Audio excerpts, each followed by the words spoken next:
docteur Alioune Niambay, économiste, spécialiste des questions de la lutte contre la pauvreté, de l'entrepreneuriat et du management de projet.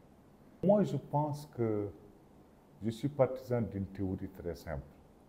Dans la vie, il y a des entrepreneurs et des passifs. Un entrepreneur, c'est quelqu'un qui cherche à être utile à lui-même et à la société. Donc, du coup, un entrepreneur, il peut être un salarié, il peut être un fonctionnaire, un employé, il peut aussi être quelqu'un qui développe une activité productive, il peut être aussi quelqu'un qui fait du business. L'essentiel, c'est d'être utile à soi-même, à la société. Mais aujourd'hui, souvent, quand j'entends les gens parler, on a comme l'impression que tout le monde veut faire entrepreneuriat. Et on regarde avec un œil assez négatif ceux qui, si vous voulez, sont salariés, ou bien les médecins, les architectes, n'est-ce pas? Les chauffeurs, etc., etc. Donc moi, je suis dans un modèle très simple. Le monde est divisé en deux groupes. Les entrepreneurs qui essaient de travailler, de fixer des objectifs pour les atteindre, et les passifs qui laissent la vie les envahir. Donc pour moi, ce qui est important, c'est qu'on ait le maximum d'entrepreneurs. L'entrepreneuriat, c'est vrai, on a dans toute société besoin de personnes qui savent entreprendre. Mais encore une fois de plus, on ne doit pas confondre le business et l'entrepreneuriat.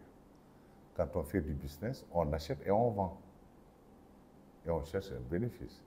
Mais l'entrepreneuriat, c'est autre chose. Quand on fait de l'entrepreneuriat, on mesure d'abord sa capacité à réussir dans l'entrepreneuriat, c'est-à-dire monter une entreprise.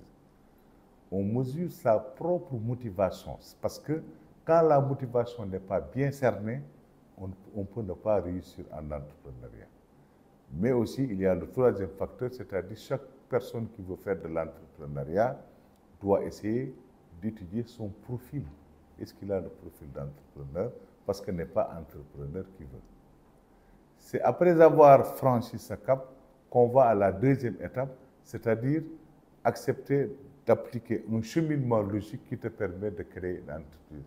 Ça passe d'abord par l'identification de l'idée d'affaires, l'étude du projet, la recherche de financement, la recherche de partenaires, l'élaboration du plan d'affaires qui est un plan d'une entreprise. Mais à côté du plan d'affaires, essayer de prendre le plan de marchéage, le plan de lancement, jusqu'à la création d'une entreprise, quelle que soit sa taille, c'est ce cheminement qu'il faut adopter. Mais tout le monde ne peut pas faire de l'entrepreneuriat. D'ailleurs, si tout le monde fait de l'entrepreneuriat, il n'y aura plus de consommateurs. L'idéal, c'est qu'il y ait une bonne division des activités entre les jeunes. Il faut que certains jeunes aillent à l'école pour être des commis d'administration, pour être des fonctionnaires, pour être des enseignants. On est d'accord? Des médecins, des architectes, des ingénieurs, génie civil, etc. Mais il faut que certains aussi aillent vers l'entrepreneuriat. Mais tu m'as compris, ceux qui doivent aller vers l'entrepreneuriat, qu'on le veuille ou non, ce sont les jeunes qui ont les capacités, la motivation, le profil et qui acceptent de se soumettre à la rigueur scientifique qui sous-tend la création d'entreprises. Ça, je pense que nous formons beaucoup de jeunes sur ça. Peut-être si l'occasion nous sera donnée, on va collaborer en ce sens.